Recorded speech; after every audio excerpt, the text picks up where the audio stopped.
este virus y el sistema digestivo gastrointestinal no se escapa de ello. Es así, como bien lo dices, ya sabemos mucho más de esta enfermedad, de este síndrome respiratorio que, como perfectamente lo acabas de mencionar, no solo afecta al sistema respiratorio, el sistema cardiovascular, circulatorio en general, sino que además afecta al tracto digestivo. Y esto precisamente por la afinidad que hay en cuanto a los receptores que tiene el SARS-CoV-2 y que también están presentes en la parte intestinal, en riñones, corazón y en otra serie de órganos y sistemas, ¿no? Entonces, bueno, básicamente, como al inicio de toda esta pandemia, hablábamos de cómo se comportaba, cuáles eran los principales síntomas y esa afección principal en la parte respiratoria, que posteriormente se fueron anexando los otros sistemas. Realmente en la esfera gastrointestinal no es la excepción y es importante que hablemos o recordemos todas esas secuelas que se pueden presentar.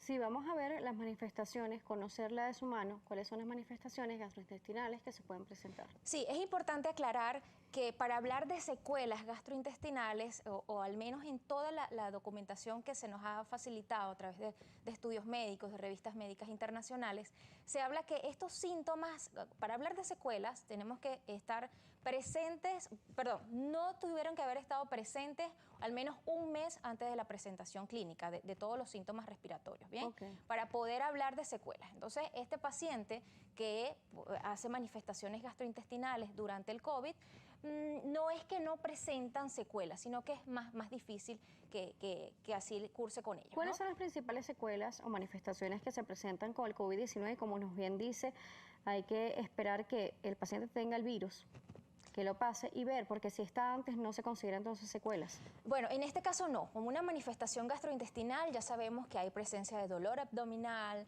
de diarrea, pérdidas del apetito. Eso es como manifestación inicial.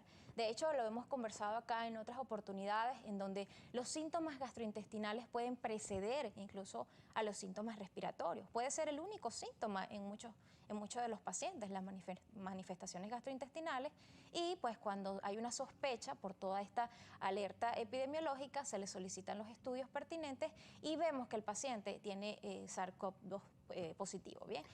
Eso lo hemos visto en muchas oportunidades. En cuanto a las secuelas como tal, pues se habla principalmente de la pérdida del apetito. Lo hemos tenido en nuestro consultorio, hemos tenido que derivar al paciente con el equipo de medicina interna, neumonología, para estudiar realmente esta afectación.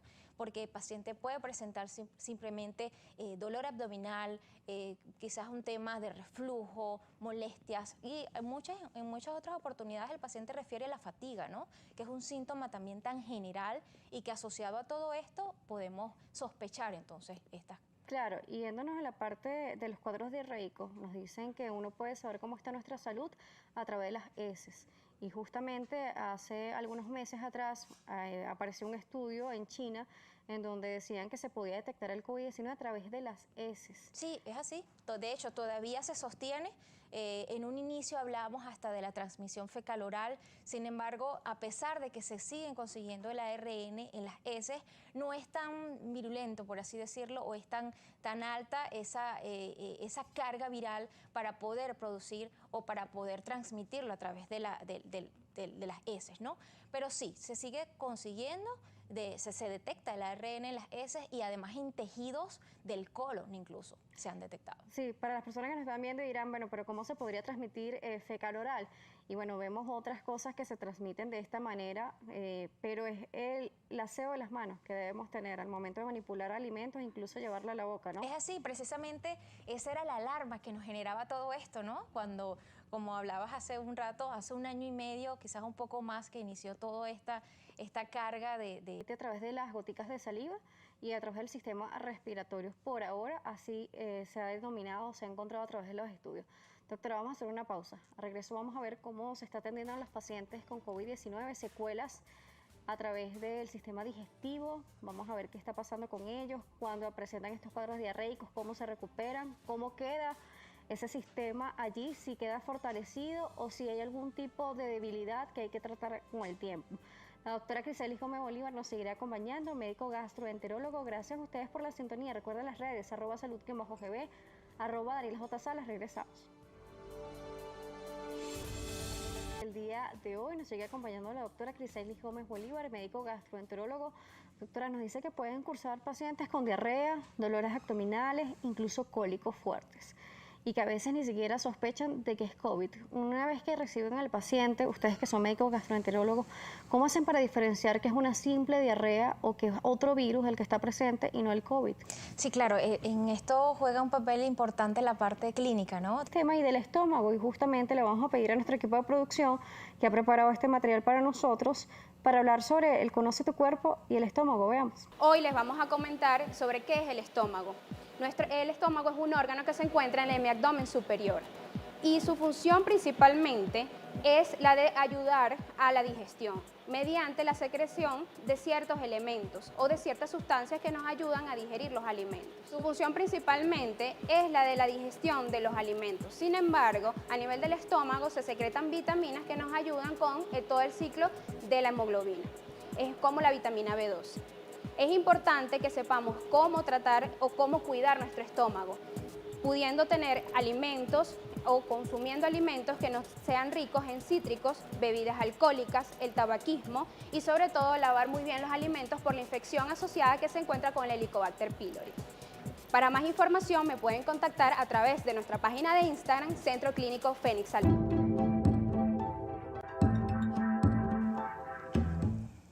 Bueno, veíamos la apreciación de la doctora, quien es especialista en la parte bariátrica, pero vamos a preguntarle a la doctora Criselis, ya que ella es gastroenterólogo, sobre este estómago. Nos decía las vitaminas, nos habla de la hemoglobina, nos habla de muchos factores, o sea, que no solamente es para digerir la comida, ¿no? Sí, el factor intrínseco tan importante para todo esto de la absorción de nuestros nutrientes y en particular del grupo B.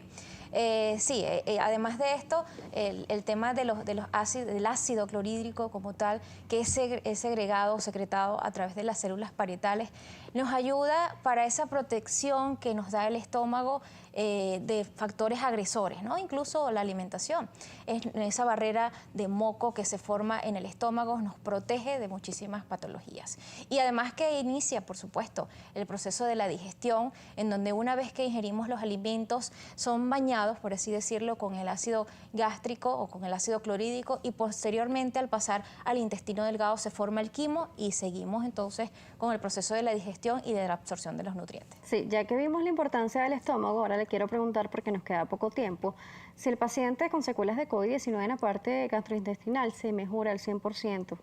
Mira, hemos estado trabajando, como te lo decía al inicio de nuestra conversación, con este tipo de pacientes y sí se logran recuperar.